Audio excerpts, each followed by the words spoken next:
ശസ്ത്രക്രിയയുടെ വയറ്റിൽ കത്രിക കുടുങ്ങി. പുന്നപ്ര സ്വദേശി ഉഷ ജോസഫിന്റെ വയറ്റിലാണ് കത്രിക കുടുങ്ങിയത്. 5 വർഷം മുൻപ് വണ്ടാനം മെഡിക്കൽ കോളേജിലെ ശസ്ത്രക്രിയക്കിടെ കുടുങ്ങിയ കത്രിക ഈയിടെ നടത്തിയ സ്കാനിങ്ങിനിടയിലാണ് കണ്ടെത്തിയത്.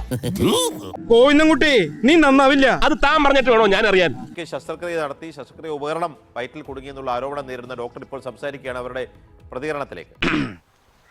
Hello check. ഹലോ അതൊക്കെ കഴിഞ്ഞു. അപൂർവമാണ്. 5 അല്ല 50 വർഷം ജീവിച്ചാലും ഒന്നും സംഭവിക്കത്തില്ല. ഒരു കുഴപ്പമില്ല, സന്തോഷമുള്ള മക്കളെ, സന്തോഷായി. പക്ഷേ ഇത് വയറ്റിലുള്ളതുകൊണ്ട് ഒന്നും അറിയത്തില്ല. വെക്കാന്നല്ല, തെറ്റാണ്. പക്ഷേ വയറ്റിൽ ഇത് ഇരുന്നുകൊണ്ട് ഒന്നും അറിയാം. എന്റെ ഭഗവതി, ഇവന്റെ ഷേപ്പ് മാറാതെ നീ നോക്കിക്കോണേ. ഇത് പണ്ട് 20 കൊല്ലം മുമ്പ് വെച്ചതും ആകാം. ഇപ്പൊ വെച്ചതാന്നുള്ളതിന് ഒരു തെളിവുമില്ല. പിന്നെ ഇവിടെ വന്ന് ചായ കുടിക്കുന്ന പിള്ളേരൊന്നും എന്റെ മാമന്റെ മക്കളൊന്നും അല്ലല്ലോ. തെണ്ടികള് വേണമെങ്കിൽ കുടിക്കട്ടെന്ന്. വേറൊന്ന്, ഈ രോഗിക്ക് ഇതിനു മുമ്പ് ഒരു ഓപ്പറേഷൻ ചെയ്തിട്ടുണ്ട്. അന്ന് വന്നതാണോന്ന് എങ്ങനെ അറിയാം? ഈ ഓപ്പറേഷനിലാ വന്നതെന്ന് എന്താ ഓർമ്മ? എനിക്കറിയാൻ പാടില്ല. ഞാൻ വരുന്ന വഴിക്കേണ്ടതാണ്. ഞാൻ പോണ്. ഇത് നിങ്ങളുടെ പ്രശ്നമാണ്. അതൊക്കെ സിസ്റ്റം. പണ്ട് മന്ത്രി പറഞ്ഞ പോലെ ഇതൊന്നും സിസ്റ്റം ഗവൺമെന്റ് ആസിൽ കൊണ്ടുപോകാനുള്ള സ്റ്റാഫില്ല. ഈശ്വര, ഇതൊക്കെ എന്റെ തലയിലാവൂലോ. അതെങ്ങനെ നിന്റെ തലയിലാവണം? പിന്നെ നീ കയറിയേക്കോ. സിസ്റ്റത്തിലാണ് അതിന്റെ ഫെയിലിയർ. എന്തുകൊണ്ട് ബോർഡ് വെച്ച് എഴുതാനുള്ള സ്റ്റാഫില്ല. ആ സ്റ്റാഫ് എഴുതണം. എഴുതി കഴിഞ്ഞ് ഡോക്ടറും കൂടെ ചേർന്ന് ചെക്ക് ചെയ്യണം.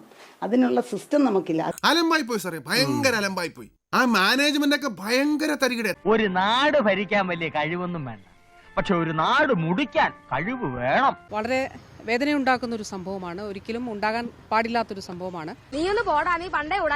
നിയമപരമായി സ്വീകരിക്കേണ്ട എല്ലാ നടപടികളും സ്വീകരിക്കും. അതിൽ യാതൊരു ദാക്ഷിണ്യവും ഉണ്ടാകില്ല. ഇമ്മാതിരി ടീമിന് എന്റെ കൈ കിട്ടിയ ഞാൻ അടിക്കും, നല്ല ഇടിയിടിക്കും.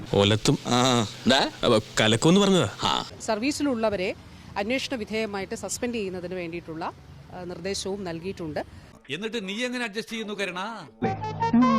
പ്രോട്ടോകോൾ പ്രകാരം, ഗൈഡ് ലൈൻ പ്രകാരം, WHO പ്രോട്ടോകോൾ പ്രകാരം ആ സ്ക്രബ് നഴ്സ് ഉൾപ്പെടെയുള്ളവർ അവിടെ ഉണ്ടായേ മതിയാവുകയുള്ളൂ. സിസ്റ്റത്തിലാണ് അതിന്റെ ഫെയിലിയർ. എന്തുകൊണ്ട് ബോർഡ് വെച്ച് എഴുതാനുള്ള സ്റ്റാഫില്ല.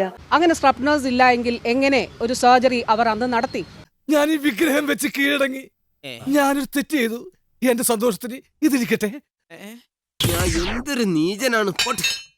പൊട്ടനും പോയി, പണ്ടനും പോയി, പോട്ടും കിട്ടി.